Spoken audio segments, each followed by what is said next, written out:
I've just had a very close relationship with the land since a young age, that it takes an interesting kind of person to want to be a farmer. It's my personal heart and soul. It's what to be me means to be a farmer. Hello, I'm Farmer Tom, and this is Hermanus Farms. Ever since I've been born, basically, I've been living on a farm or close to a farm and working on a farm, and that's who I am. There's no way to separate me from my farm and my growing and from me.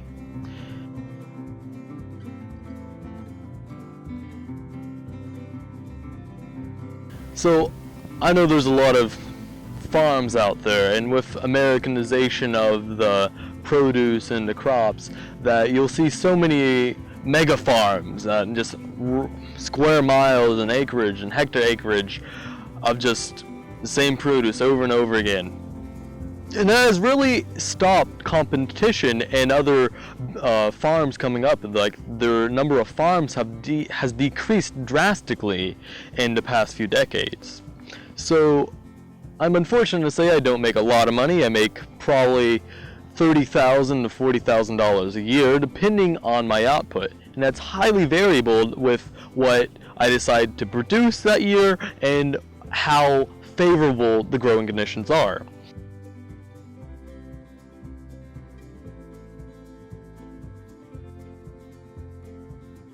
What has been a problem is drought, and drought kills plants. That's the straightforward of it. It's not dry enough, and I don't produce enough, I don't sell enough, I don't make enough.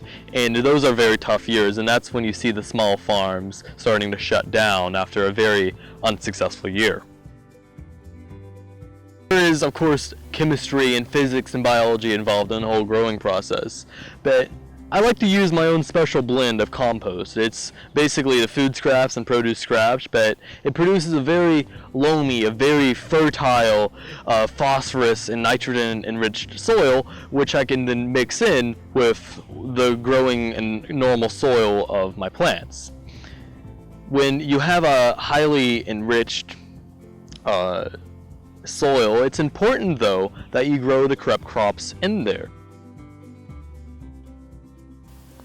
I can't say there's a lot of people who would really want to be a farmer, especially in this day and age, and everyone's so uppity, go, go, go, and they're all moving to the cities, and they're making satellite cities, and people don't like to live out in nature and work with their hands and produce the soil. But the population is still increasing, so it's a bit of a conundrum in that case. There aren't many farmers, there are not as many farmers, but the demand for produce and food is constantly rising. I myself, I didn't really get any certifications to be a farmer.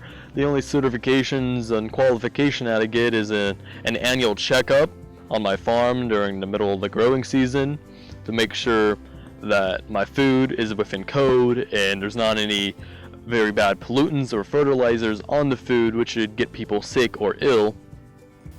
Likewise, when I send my food off to a restaurant, the restaurateur is normally the one responsible to make sure the food is within their own codes, so it's a bit easier there for me when I produce my food and send it to different restaurants.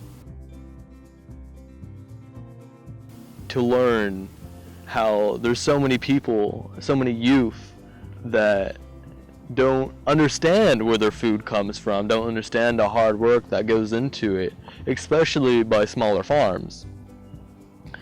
And if I were to change anything in this world, I would probably say, I know if I can get younger people involved with my farm, maybe some summer volunteers or people just to come by and tour the farm, they'll have a greater appreciation of where their food comes from.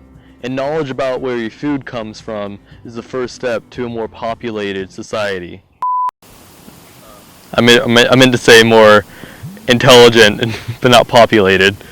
I think a lot more, I wouldn't say, no, I was going to say intimate, that's not going to be good.